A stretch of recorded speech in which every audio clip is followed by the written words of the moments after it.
اعلیٰ حضرت عظیم البرکت امام عشق و محبت کے دل کی کیفیت کو. ان کا دل یاد رسول میں کتنا ڈوبا ہوا تھا، ان کا دل محبت رسول صلی اللہ علیہ وسلم میں کتنا ڈوبا ہوا تھا، ان کا دل مدینے کی محبت میں کتنا تڑپتا تھا، ان کا دل یاد رسول صلی اللہ علیہ وسلم میں کتنا تڑپتا تھا. ان کے دل میں آقا کریم صلی اللہ علیہ وسلم ہی کی محبت نہیں بلکہ رسول اعظم صلی اللہ تعالی علیہ وسلم سے جو چیز منسوب ہو جاتی، آپ کے شہر پاک سے جو چیز منسوب ہو جاتی، امام عشق و محبت کے دل میں اس کی محبت بھی بے پناہ پیدا ہو گئی. آپ جانتے ہیں بے شمار مرتبہ آپ نے یہ شعر سنا ہے، اے رضا ہر کام کا ایک وقت ہے، دل کو بھی آرام ہو ہی جائے گا. علامہ فیض احمد اویسی صاحب علیہ الرحمت والرضوان نے اس شعر کی تشریح کے اندر بڑی پیاری بات ارشاد فرمائی کہ امام عشق و محبت نے یہ جو فرمایا، اے رضا ہر کام کا ایک وقت ہے، دل کو بھی آرام ہو ہی جائے گا. یعنی امام عشق و محبت مدینے کی یاد میں تڑپتے تھے، بے چین تھے، بے قرار تھے، حاضری کے لیے بے قرار و بے چین تھے. اسی وقت امام عشق و محبت نے کہا، اے رضا ہر کام کا ایک وقت ہے، دل کو بھی آرام ہو ہی جائے گا. یعنی آج تم جو مدینے کی یاد کے اندر تڑپ رہے ہو، بے چین ہو، بے قرار ہو، یہ تمہاری بے قراری ایک دن اس طرح سے ختم ہو جائے گی کہ تم مدینہ منورہ کی سرزمین پر قدم رکھو گے. یاد رکھیں میرے پیارے آقا صلی اللہ تعالی علیہ وسلم کے پیارے دیوانوں، قرآن مقدس میں اللہ عز و جل نے ارشاد فرمایا، الم تکن ارض اللہ واسعۃ فتہاجروا فیہا، کیا اللہ کی زمین کشادہ نہ تھی کہ تم اس میں ہجرت کرتے؟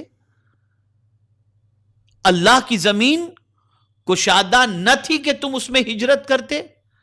مفسرین کرام نے فرمایا آیت میں ارض اللہ سے مراد مدینہ منورہ ہے. اللہ اکبر. میرے پیارے آقا صلی اللہ تعالی علیہ وسلم کے پیارے دیوانوں،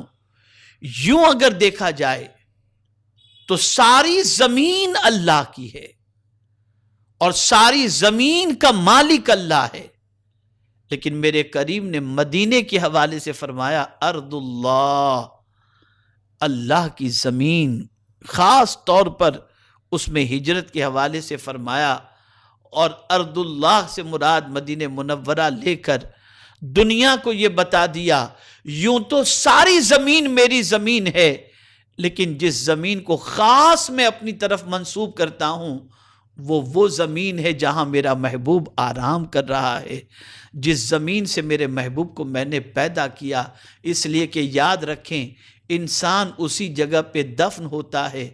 جس جگہ کی مٹی سے اللہ عز و جل نے اسے پیدا فرمایا. آقا مدینے کی مٹی سے پیدا ہوئے اور رسول اعظم صلی اللہ علیہ وسلم آج مدینہ منورہ میں آرام فرما رہے ہیں. میرے پیارے آقا صلی اللہ تعالی علیہ وسلم کے پیارے دیوانوں، مدینہ منورہ کو دار الامان بھی کہا جاتا ہے، اور مدینہ منورہ جو شخص پہنچ گیا اس کے لیے امان ہے. اعلیٰ حضرت عظیم البرکت امام عشق و محبت اسی لیے مدینے میں مرنے کی تمنا بھی رکھتے ہیں، اور اگر کوئی مدینے میں مر جائے تو اس کے لیے کتنی پیاری بات ارشاد فرماتے ہیں. اللہ اکبر. اعلیٰ حضرت عظیم البرکت امام عشق و محبت کہتے ہیں جان دے دو وعدہ دیدار پر، نقد اپنا دام ہو ہی جائے گا. طیبہ میں مر کے سیدھے چلے جاؤ آنکھیں بند، سیدھی سڑک یہ شہر شفاعت نگر کی ہے. یعنی مدینہ منورہ میں اگر کسی کی ایمان پر موت ہوتی ہے تو اعلیٰ حضرت کہتے ہیں سیدھی سڑک یہ شہر شفاعت نگر کی ہے. یعنی آدمی سیدھا وہاں سے جنت کا مسافر بن جاتا ہے. اے رسول اعظم صلی اللہ تعالی علیہ وسلم کے دیوانوں،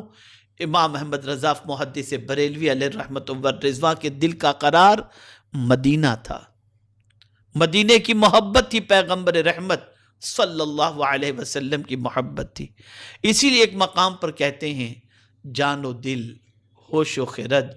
سب تم مدینے پہنچے، تم نہیں چلتے رضا سارا تو سامان گیا۔ جان و دل، اللہ اکبر۔ امام احمد رضا بظاہر ہندوستان میں ہوتے تھے، لیکن ان کا پورا وجود ایسا لگتا ہے کہ مسجد نبوی شریف میں روضہ رسول صلی اللہ علیہ وسلم کے سامنے حاضر ہوتا ہوگا، اور وہ ہمیشہ اسی تصور میں ڈوبے ہوئے رہتے تھے۔ اور میں یقین کے ساتھ کہتا ہوں ان کی قلمی جولانیوں کا جو نتیجہ ہے، اور قلمی جولانیوں کے جو آپ کو جلوے نظر آ رہے ہیں، اور قلمی جولانیاں جو نظر آ رہی ہیں، یہ سب کچھ اسی مدینے کے تاجدار کی بارگاہ سے ملنے والے فیض کا نتیجہ ہے، جہاں سے اعلیٰ حضرت عظیم البرکت نے اپنا رشتہ اتنا مضبوط کر لیا تھا کہ رہتے کہیں بھی تھے لیکن تصور ان کا مدینے کی طرف ہوتا، اور ان کا دل بھی مدینہ منورہ میں ہمیشہ لگا ہوا رہتا تھا۔ اے رسول اعظم صلی اللہ تعالی علیہ وسلم کے پیارے دیوانوں، مدینہ منورہ کی محبت ہر عاشق کے دل میں ہوتی ہے، لیکن امام عشق و محبت کی محبت کا عالم مدینہ منورہ سے متعلق بڑی عظیم محبت تھی، بلکہ اعلیٰ حضرت عظیم البرکت امام عشق و محبت مدینہ کی محبت کے اندر ایسے ڈوبے ہوئے تھے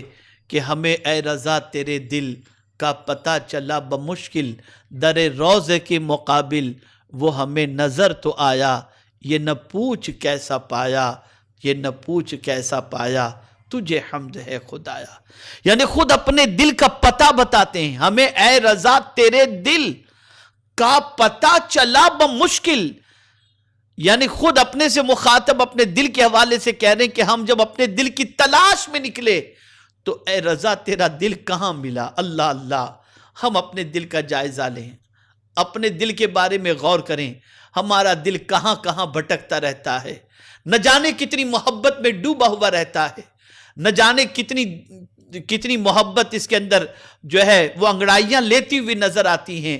اور ہمارا دل اگر کوئی تلاش کرے تو کہیں بازار میں ملے گا، کہیں تفریح میں ملے گا، کہیں دنیا میں ملے گا، کہیں دنیا کی محبت میں ملے گا۔ لیکن اے امام عشق و محبت آپ کی عظمتوں پر قربان کہ آپ خود کہتے ہیں ہمیں اے رضا تیرے دل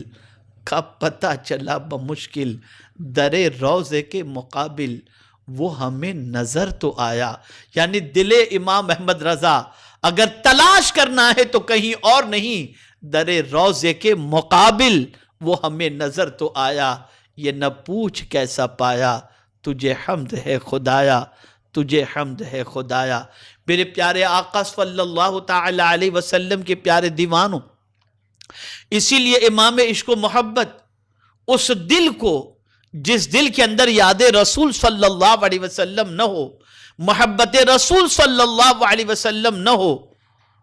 اس دل کو امام عشق و محبت نے پسند نہیں فرمایا، بلکہ دل کس کو کہا اور کیسا دل ہونا چاہیے، صحیح معنوں میں دل کیا ہے، اس کے بارے میں اعلیٰ حضرت عظیم البرکت امام عشق و محبت کہتے ہیں دل ہے وہ دل جو تیری یاد سے معمور رہا، سر ہے وہ سر جو تیرے قدموں پہ قربان گیا۔ دل حقیقت میں وہی دل ہے جو آقا کریم صلی اللہ علیہ وسلم کی محبت سے معمور ہے۔ جس دل میں یاد رسول نہ ہو، جس دل میں یاد مصطفیٰ صلی اللہ علیہ وسلم نہ ہو، وہ دل کسی لائق نہیں۔ صحیح معنوں میں دل وہی ہے جو دل یاد رسول صلی اللہ علیہ وسلم اور محبت رسول صلی اللہ تعالی علیہ وسلم سے معمور ہے۔ اگر دل ایسا نہیں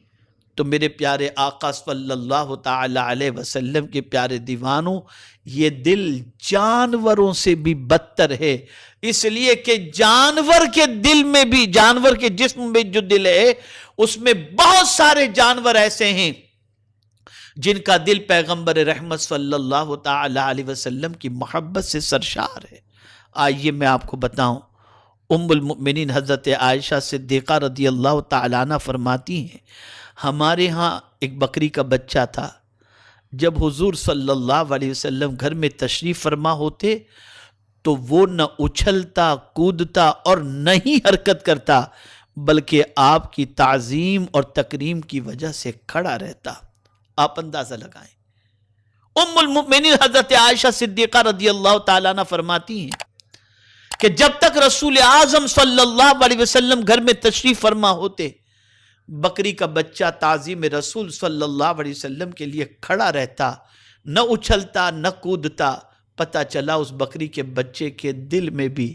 میرے آقا صلی اللہ علیہ وسلم کی محبت تھی۔ میرے پیارے آقا صلی اللہ تعالی علیہ وسلم کے پیارے دیوانوں،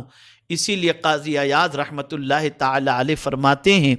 کہ جانور کا اپنی فطرت کے خلاف حضور صلی اللہ علیہ وسلم کی تعظیم و ادب میں ٹھہرا رہنا اور کوئی حرکت نہ کرنا، یہ مصطفیٰ جان رحمت صلی اللہ علیہ وسلم کا معجزہ ہے۔